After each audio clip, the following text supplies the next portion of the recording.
Hey guys, good morning. This is Cham Bell. I'm at the Digital Thread Hub today in Michigan.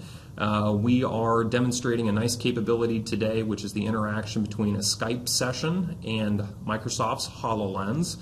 What we're hopeful to demonstrate today is the ability to more specifically interact with folks in a collaborative environment, but be able to influence that environment while we walk it with other people. So again, my name is Cham Bell.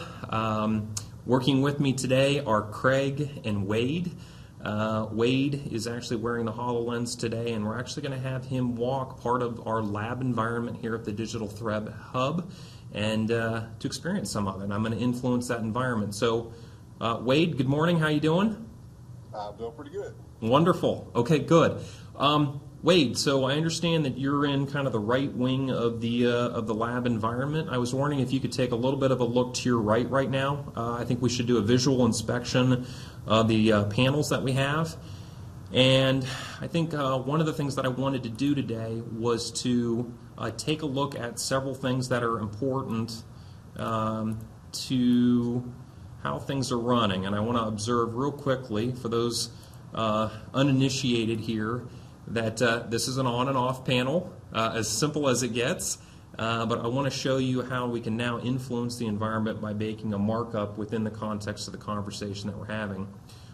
Wade, if you could walk a little bit to your left or to your right just to kind of show how that lined up in the environment, I would appreciate it.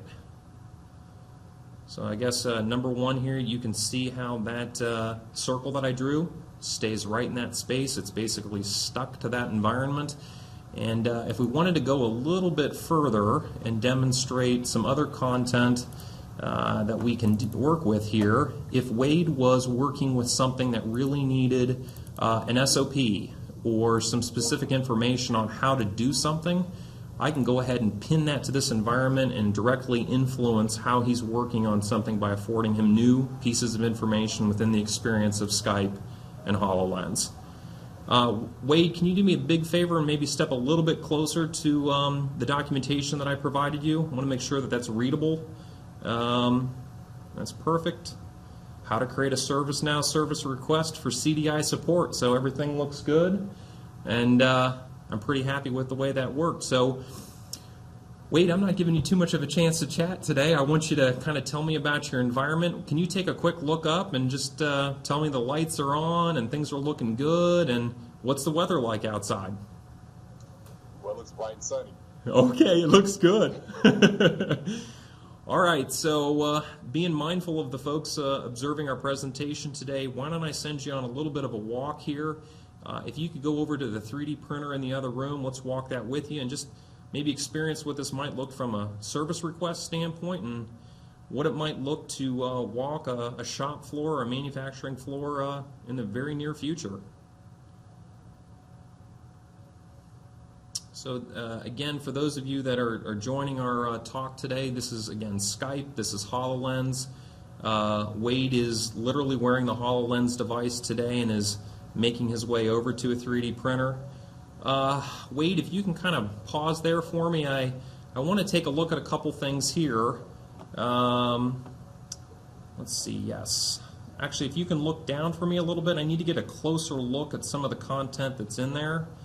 And let me do two things here real quickly. Good, good. Actually, that's just right. Stay right there for me.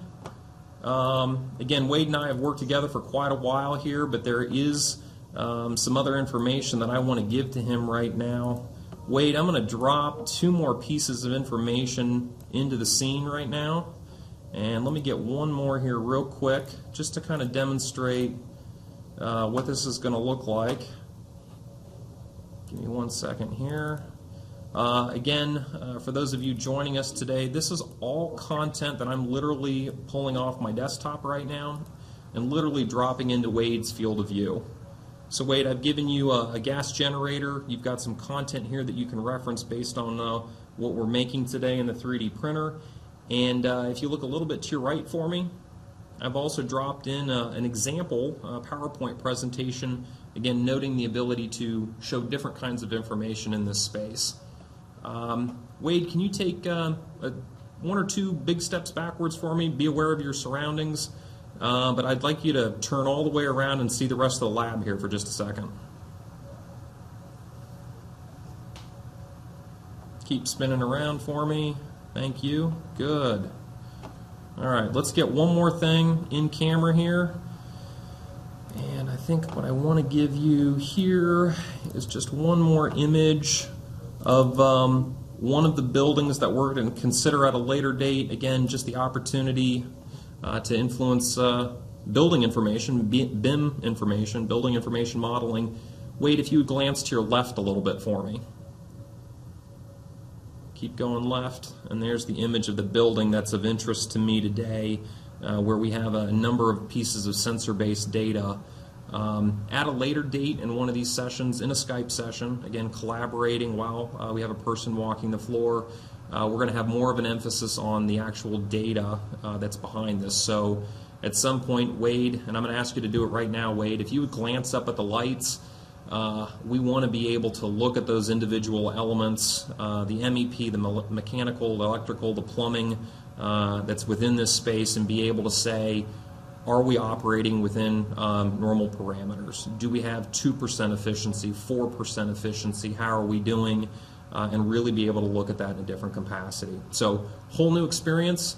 Wade and Craig, thank you so much for your help today. I'm going to go ahead and wrap the Skype up, and I'm hopeful this has been insightful for you. Thanks again, guys.